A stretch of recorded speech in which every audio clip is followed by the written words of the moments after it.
Well, I may be a bit late, but I'm going to get there eventually, and I'm going to now catch up on the most exciting chess event of every 2 years, the Candidates Tournament, which decides who gets to face the world champion, Magnus Carlsen. I'm been a bit slow, had other things going on. The world's a rather hectic place at the moment. But what I'm going to do in this video is go over game of the day for round one. This is round one, and just look at some of the highlights from the other 3 games. 4 games going on every day, and I'll catch up with round 2, and then we'll move on as we go through. So these were the pairings. Hopefully you can see that of round 1. I know I've given the results away there, but I'm sure you know them already. So we had 2 decisive results in round 1. And we had Ding losing to Wang Hao, which was quite shocking. And we had Giri losing to Nepo. And that's going to be the game I'm going to look at in this video mainly. Now, I would like to point out that I have done a chess.com video on this as well, so you can check that out. And the analysis might be quite similar, so I apologise for that. But I want to catch up on my channel as well. And I've also noted I'm looking very white today, as in I don't think I've got the white balance right, but I'm not actually dying as of yet, so I'm okay. So this game, Giri versus Nepo, was extremely exciting, and what I will do, I'm going to go to critical moments mainly of these moves, not spend a great deal of time on every single move. It's quite a long game. Giri had the white pieces, and this was quite intriguing because everyone assumed Giri would play very solidly, drawing the candidates. He drew every game of the last candidates, but obviously he's come to this tournament with a different attitude. Giri is basically saying, look, I need to take risks in order to qualify. And he played an opening which certainly required taking some risks, but it was a very good idea, but it just did not suit Giri's style. Giri doesn't like messy, complex positions as much as Nepo does. Nepo is much more at home in unbalanced kind of structures and positions, and this was a very impressive game from Nepo. Started off as an English, and all this has been seen before. Now this is kind of Rxc bind setup where white aims to go g3, bishop g2, a bit more space control of the center. e6 is the main move. White continues with his plan. And now the sharpest line, queen b6 by Nepo, and this is mainline stuff. Putting a little bit of pressure on this knight, and knight b5 is the main move. Trying to come into d6, which would be nice, so knight e5 stops this idea and attacks the pawn. Now in this line, white often gives up the pawn on c4, so Giri is willing to sacrifice, which is good to see. And he now plays bishop f4, and of course this knight can't move because of the big knight here.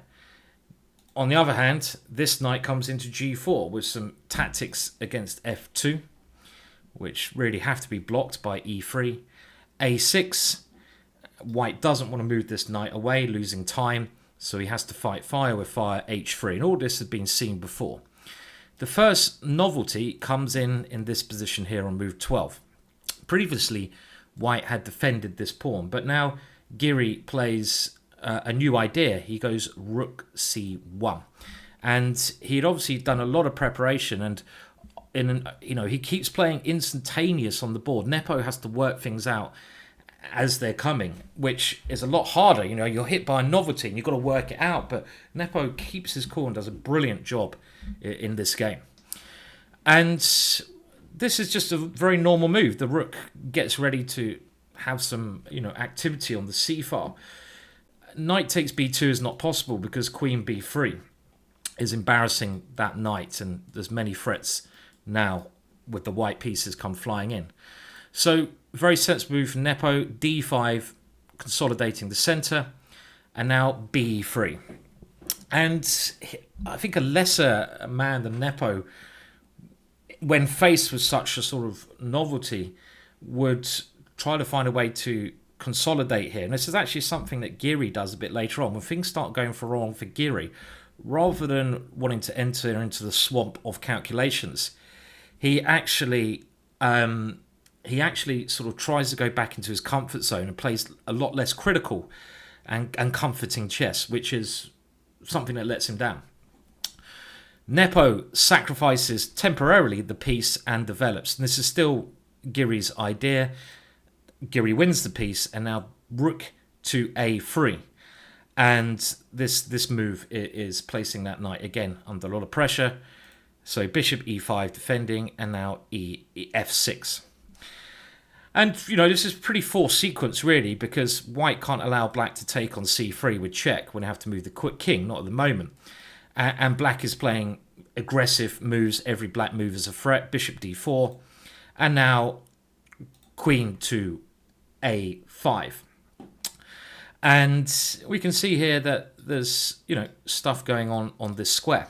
And here we see Giri's very interesting idea, and all credit to his seconds, who now suggested bishop e2, bishop takes c3, and now the exchange sacrifice, rook takes c3, rook takes c3, and not bishop takes.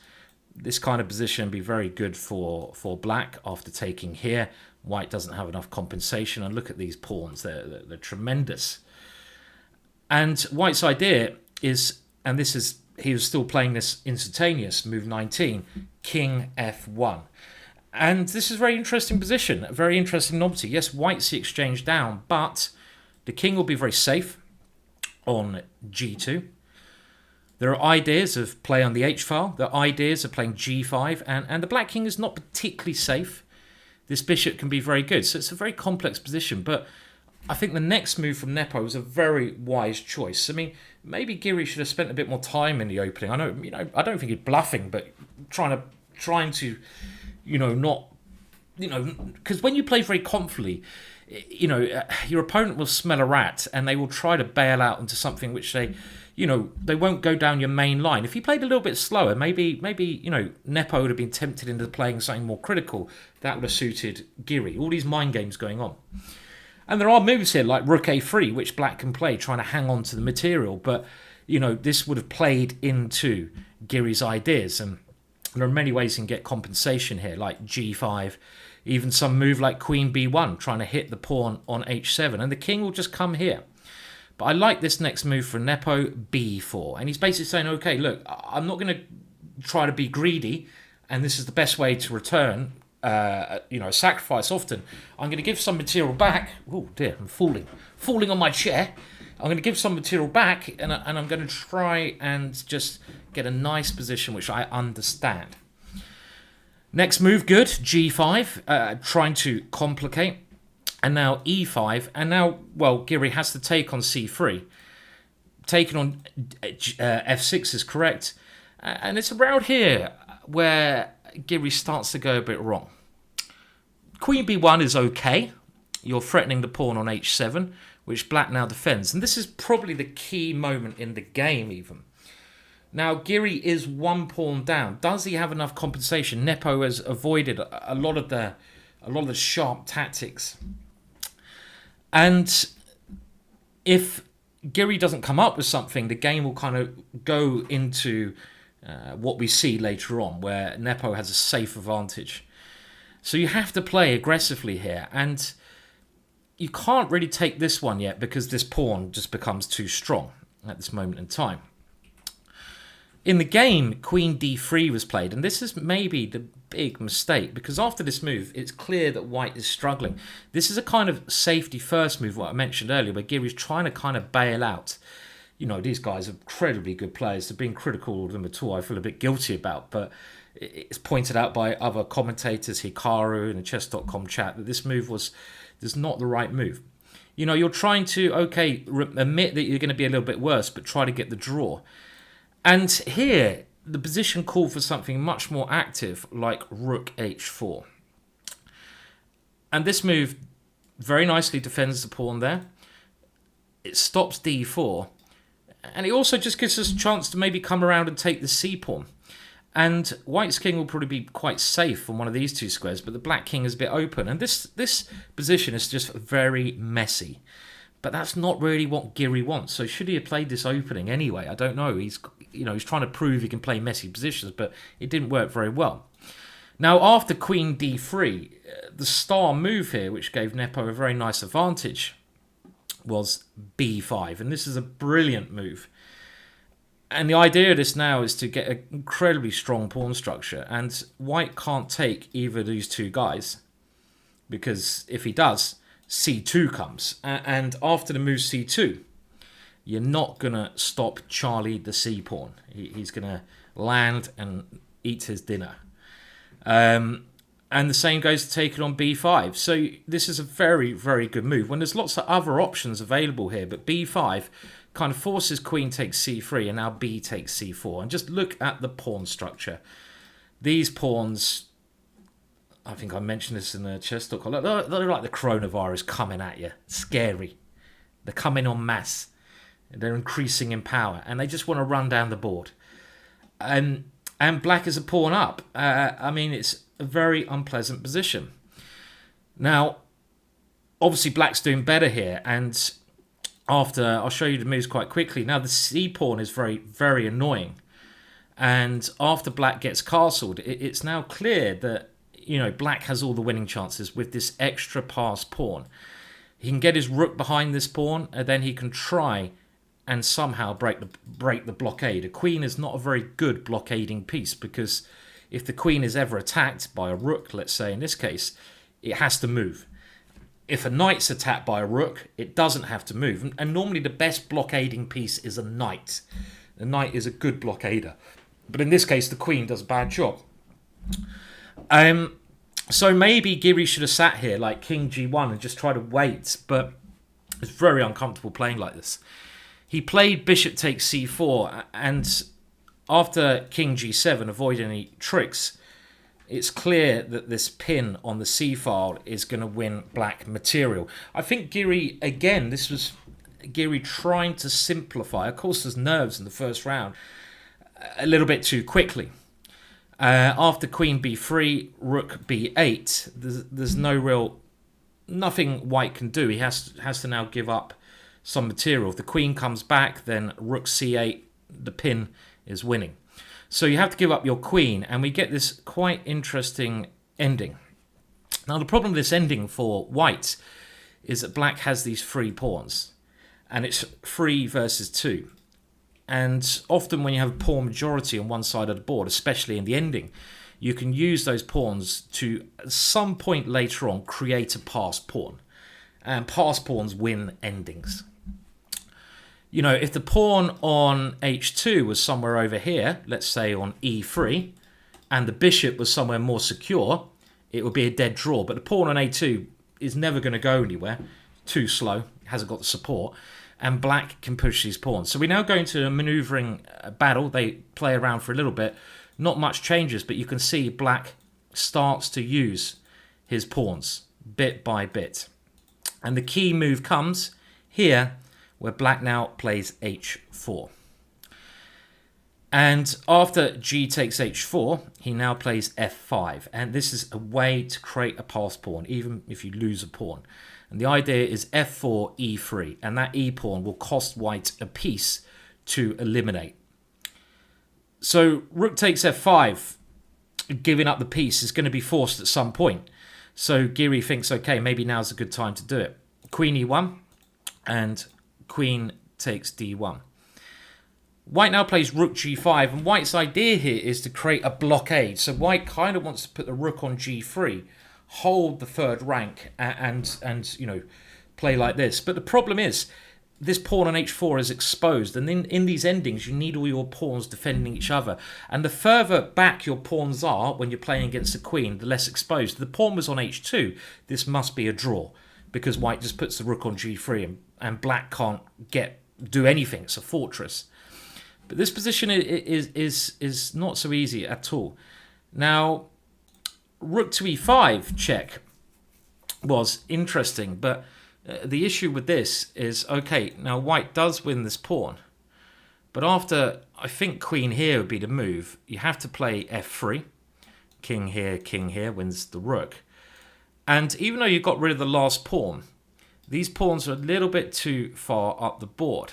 And I think this gives black some winning chances. But maybe this should have been played. Let's have a look. So why didn't he play rook e5 check? Let's have a think. Is there something even stronger that I'm missing there?